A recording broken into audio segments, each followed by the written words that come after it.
তো শুল্ক আমেরিকার সেই শুল্ক ভারে জর্জরিত দেশ এবং বিশেষ করে বলতে হয় টেক্সটাইল ইন্ডাস্ট্রি সেখানে বস্ত্র খাতেও এই জিএসটি অনেকটাই কমলো। স্বাস্থ্য জীবন বীমায় জিএসটি প্রত্যাহার সবথেকে গুরুত্বপূর্ণ যে বিষয় তা নিয়ে গত বছর কেন্দ্রীয় অর্থমন্ত্রী নির্মলা সীতারমণকে চিঠি দিয়েছেন মুখ্যমন্ত্রী।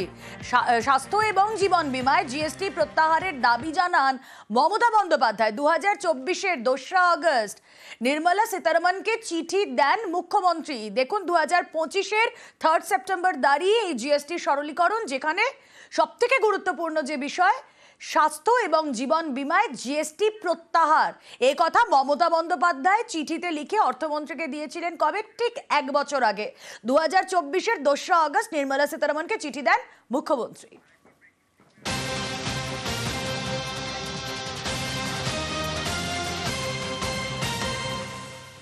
আরো একবার আপনাদেরকে জানিয়ে রাখি, স্বাস্থ্য ও জীবন বীমায় জিএসটি প্রত্যাহার করেছে কেন্দ্র। জিএসটি সরলীকরণ হলো এবং কেন্দ্রীয় অর্থমন্ত্রী নির্মলা সীতারমণ কথা জানালেন। যে কথা আপনাদেরকে বলছিলাম, গত বছর অর্থাৎ 2024-এ কেন্দ্রীয় অর্থমন্ত্রীকে চিঠি দেন রাজ্যের মুখ্যমন্ত্রী মমতা বন্দ্যোপাধ্যায়। তিনি বলেন যে সাধারণ মানুষের স্বার্থে স্বাস্থ্য এবং জীবন বীমায় যে জিএসটি রয়েছে তা প্রত্যাহার করতে হবে। চিঠি লিখে জানান মমতা বন্দ্যোপাধ্যায়। সেই ডেটটা কবে? 2024-এর 2রা আগস্ট নির্মলা সীতারমণকে চিঠি দেন মুখ্যমন্ত্রী। 1 বছর 1 মাস সময় আর জিএসটির এই নয়া জিএসটি স্ট্রাকচারে স্বাস্থ্য এবং জীবন বীমার প্রত্যাহার, পণ্য পরিষেবা কর। আবির ঘোষাল প্রতিনিধি রয়েছেন আমাদের সঙ্গে। আবির, দেখো, জীবন বীমা এবং চিকিৎসা বীমা প্রিমিয়ামের ক্ষেত্রে যেভাবে জিএসটি লাগু করা হয়েছিল এবং সেটা যে কার্যত জনবিরোধী নীতি ছিল সেই প্রসঙ্গের কথাই সেই চিঠিতে উল্লেখিত হয়েছিল। এছাড়া এর মাঝেও যে জিএসটি কাউন্সিলের যে মিটিং হয়েছে বা বিভিন্ন সময় কেন্দ্রের যে বৈঠকগুলোর ক্ষেত্রে রাজ্যের বলার সুযোগ হয়েছে, তার প্রত্যেকটা জায়গাতেই রাজ্যের বক্তব্য ছিল এই দুটো নির্দিষ্ট বিষয়ের ওপর, এবং রাজ্যের দাবি ছিল যে কেন্দ্র এই গোটা বিষয়গুলোকে বিবেচনা করুক এবং দ্রুত এই বিষয়ে সিদ্ধান্ত গ্রহণ করুক। আজকে যখন নির্মলা সীতারামন কিছুক্ষণ আগে সাংবাদিক সম্মেলন করে এই স্ল্যাবের প্রসঙ্গের কথা তুলে ধরলেন, তখন তৃণমূলের বক্তব্য যে তারা প্রথম থেকেই গোটা বিষয়টি নিয়ে সরব ছিল এবং তারাই প্রথম গত বছর এই বিষয় নিয়ে মমতা বন্দ্যোপাধ্যায় চিঠি লেখে নির্মলা সীতারামনকে এবং এই বিষয়ে দৃষ্টি আকর্ষণ করেন। ফলে গোটা দেশ যে সুবিধা পেতে চলেছে তার ক্ষেত্রে দাঁড়িয়ে তৃণমূলের বক্তব্য এর পিছনে তাদের অবদান সব থেকে বেশি এবং তারাই এ কারণে কেন্দ্রের দৃষ্টি আকর্ষণ করেছিল বলে। ওকে। Insurance services from 18% currently, exemption of GST on all individual life insurance policies, whether term life, ULIP or endowment policies, and reinsurance thereof, to make insurance affordable for common man and increase the insurance coverage in the country. Exemption of GST on all individual health insurance policies, including family floater policies and policies for senior citizens, and reinsurance thereof to make insurance affordable for the common man and increase the insurance coverage in the country. 15ই August স্বাধীনতা দিবসের দিন লালকেল্লা থেকে প্রধানমন্ত্রী next generation জিএসটির কথা ঘোষণা করেছিলেন এবং দীপাবলিতে দেশের মানুষের জন্য কেন্দ্রের বড় উপহার এই নেক্সট জেনারেশন জিএসটি। এই নতুন কর কাঠামো উল্লেখযোগ্যভাবে কমানো হবে, জনস্বার্থে মানুষের জন্য সেটা হেল্পফুল হবে, এই কথা তিনি সেদিনই উল্লেখ করেছিলেন। এবং 5, 12, 18, 28-এর যে পণ্য পরিষেবা করের স্ল্যাব, সেটা একদম সেই 4টে স্ল্যাব থেকে মাত্র 2টো স্ল্যাবে নিয়ে আসা হলো। 22শে সেপ্টেম্বর থেকে নয়া এই জিএসটি কার্যকর হবে। বিলাসবহুল গাড়ির ওপর, তামাকজাত দ্রব্যের ওপর আপনাদের জানিয়ে রাখি 40% জিএসটি। 22শে সেপ্টেম্বর থেকে নয়া জিএসটি স্ট্রাকচার কার্যকর। দাম কমলো 100-র বেশি নিত্য প্রয়োজনীয় পণ্যের। আপনাদেরকে যে বলছিলাম 5, 12, 18 এবং 28 এই 4টি স্ল্যাবের যে জিএসটি স্ট্রাকচার, পণ্য পরিষেবা করের যে স্ট্রাকচার, এবার সেটা এই 5 এবং তার মধ্যে থাকলো 18, এছাড়া অ্যাড অন 40%। বিলাসবহুল গাড়ির ওপর, তামাকজাত দ্রব্যের ওপর 40% জিএসটি। 22শে সেপ্টেম্বর থেকে নয়া এই জিএসটি কার্যকর।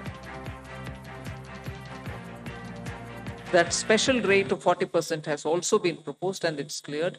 Pan masala, cigarettes, gutka, and other tobacco products such as chewing tobacco, products like zarda, unmanufactured tobacco, and weed.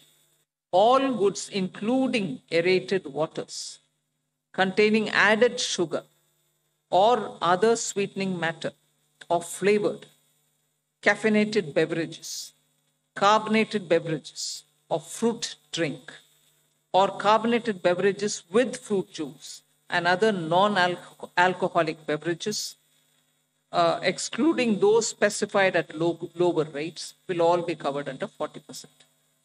Mid-size and large cars, motorcycles of engine capacity exceeding 350 cc, aircraft, for example, helicopters and aeroplanes for personal use, distinctly for personal use, yacht and other vessels for pleasure or sports are all under 40%. পণ্য পরিষেবা কর কাঠামোয় গুরুত্বপূর্ণ পরিবর্তন আনলো কেন্দ্রীয় সরকার।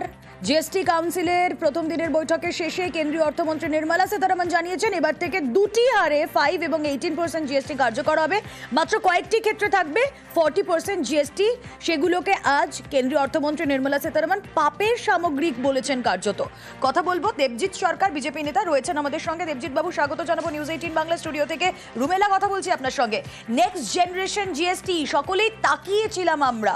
সবথেকে গুরুত্বপূর্ণ বিষয় হলো হেলথ ইন্স্যুরেন্স এবং লাইফ ইন্স্যুরেন্সে জিএসটি মকুব। কি মনে হয় আগামী দিনে দেশের অর্থনীতির চাকা ঘোরাতে এটা কতটা হেল্পফুল হবে?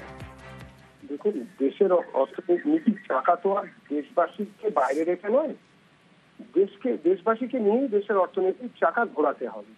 এই জিনিসের জন্য আমার মনে হয় আমরা যারা প্রান্তিক মানুষের প্রতিনিধিত্ব করি, যাদের হাতে অনেক টাকা নেই, যারা আমরা সাধারণ মানুষ, মধ্যবিত্ত, নিম্ন মধ্যবিত্ত কিংবা এখনো পর্যন্ত ক্রিমি লেয়ার বলতে যা বোঝায় সেখানে আমরা কোনোদিনই ছিলাম না, সেই স্তরের মানুষদের এই যে স্বাস্থ্য যে বীমা এবং জীবন বীমা, তাতে যে 18% জিএসটি চলে যাওয়া এবং পুরো শূন্যে নেমে যাওয়া, এটা একটা আশীর্বাদ স্বরূপ।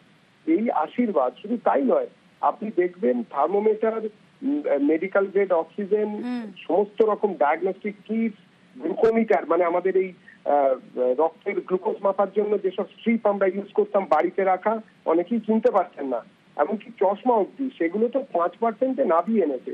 এবং আরো অনেক কিছু যেগুলো 12% ছিল, ঘি, মাখন ইত্যাদি, যেগুলো নিত্য প্রয়োজনীয় জিনিস, সেগুলোকে 5% নামিয়ে আনা হয়েছে। সব থেকে বড় কথা যে যেখানে শিক্ষা ব্যবস্থার সঙ্গে যুক্ত map, chart, globe, pencil, rubber, তারপরে খাতা ইত্যাদি, এগুলোতেও প্রায় মানে নাবিয়ে শূন্য, প্রায় নয় একদম পুরো শূন্যতেই নাবিয়ে আনা হয়েছে। পুরোপুরি এই ব্যবস্থাটা মধ্যবিত্ত, নিম্ন মধ্যবিত্ত এবং প্রান্তিক দরিদ্র মানুষদের দিকে তাকিয়ে করা হয়েছে। এর থেকে ভালো জিনিস আর হতেই পারে না এই জিনিস। এবং শুধু তাই না, এটা কৃষকদের জন্য অনেক কিছু ছাড় দিয়েছেন আমি দেখলাম। এয়ার কন্ডিশনার আগে আমি 28% দিয়ে কিনেছি জিএসটি দিয়ে, এখন সেটা কমে 18%। মানে এ তো ভাবাই যায় না এই ধরনের ব্যাপার। ধরুন 4 চাকা গাড়ি একদম নিম্ন মধ্যবিত্ত না হলো, এখন আর লাক্সারি নেই, রেগুলার নিডে পরিণত হয়েছে, সেগুলোর দাম কমেছে, মোটর সাইকেলের দাম কমেছে। ফলে সামগ্রিকভাবে জনতার জন্য ভারতবর্ষের একটা প্রান্তিক বা মধ্যবিত্ত। বেশ, অনেক অনেক ধন্যবাদ আপনাকে দেবজিৎ বাবু। আমরা কথা বলছিলাম বিজেপি নেতা দেবজিৎ সরকার ছিলেন সঙ্গে। এই মুহূর্তে আমাদের সঙ্গে রয়েছেন রাজ্যের অর্থ প্রতিমন্ত্রী চন্দ্রিমা ভট্টাচার্য। দিদি, আপনাকে স্বাগত জানাবো নিউজ 18 বাংলায় স্টুডিও থেকে। আমি রুমেলা কথা বলছি আপনার সঙ্গে। এই মুহূর্তে দাঁড়িয়ে যে জিএসটি সংস্কারের দিকে আমরা প্রত্যেকেই তাকিয়েছিলাম, মমতা বন্দ্যোপাধ্যায় গত বছর চিঠি পাঠিয়েছিলেন যেই কারণে এই যে স্বাস্থ্য এবং জীবন বীমার তার সংস্কার, সেটা হলো, কি বলবেন? স্বাস্থ্য আর জীবন বীমা নিয়ে সর্বপ্রথম আমাদের মাননীয় মুখ্যমন্ত্রী তিনি আওয়াজ তুলেছিলেন যে মানুষের এই ক্ষেত্রগুলো তাদের উপর যাতে করের বোঝা না চাপে সেই দিকে লক্ষ্য রাখতে তিনি তাই নিয়ে চিঠিও দিয়েছিলেন কেন্দ্রীয় সরকারের কাছে। এবং তার নির্দেশ মতো আমিও জিওএম গ্রুপ অফ মিনিস্টার্স এর মিটিং এ এবং জিএসটি কাউন্সিলের মিটিং এ এই প্রসঙ্গ তুলেছিলাম। তো আজকে সেটা শূন্য হয়েছে। এটার কিন্তু পুরো উদ্যোগটা আমাদের মাননীয় মুখ্যমন্ত্রী মমতা বন্দ্যোপাধ্যায়। তার সাথে সাথে আরো অনেক জিনিস, অনেকগুলো জিনিসের ওপর এতেই রেটের অদল বদল হয়েছে, এবং আজকে রেট যা আগে ছিল সেটা স্ল্যাব রেটও একটা চেঞ্জ হয়েছে। তার আগে 4টে রেট ছিল, 5, 12, 18, 28, আজকে সেটা 5, 18, 40 হয়েছে।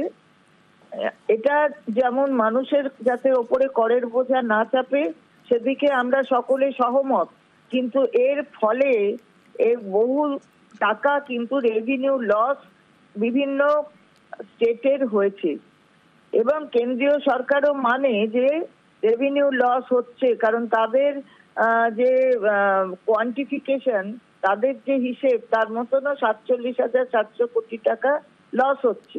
কিন্তু আমরা বলতে চাই যে আমাদের রাজ্যেই 10,000 কোটি টাকার লস হচ্ছে। আমরা মানুষের ওপর করের বোঝা চাপাতে চাই না, কিন্তু আমরা চাই একটা মেকানিজম বার করুক কেন্দ্রের সরকার, যেটাতে আমাদের লস গুলো কম্পেনসেটেড হবে। সেটা নিয়ে আমরা অনেক বলেছি, কিন্তু আমাদের বলার পরে যে কোনো সিদ্ধান্ত নেবেন কিংবা কোনো কিছু বলবেন সেই সম্পর্কে কোনো সিদ্ধান্ত নেওয়া হয়নি, এবং কেন্দ্রীয় সরকার নীরব ছিলেন। বেশ, অনেক ধন্যবাদ আপনাকে দিদি।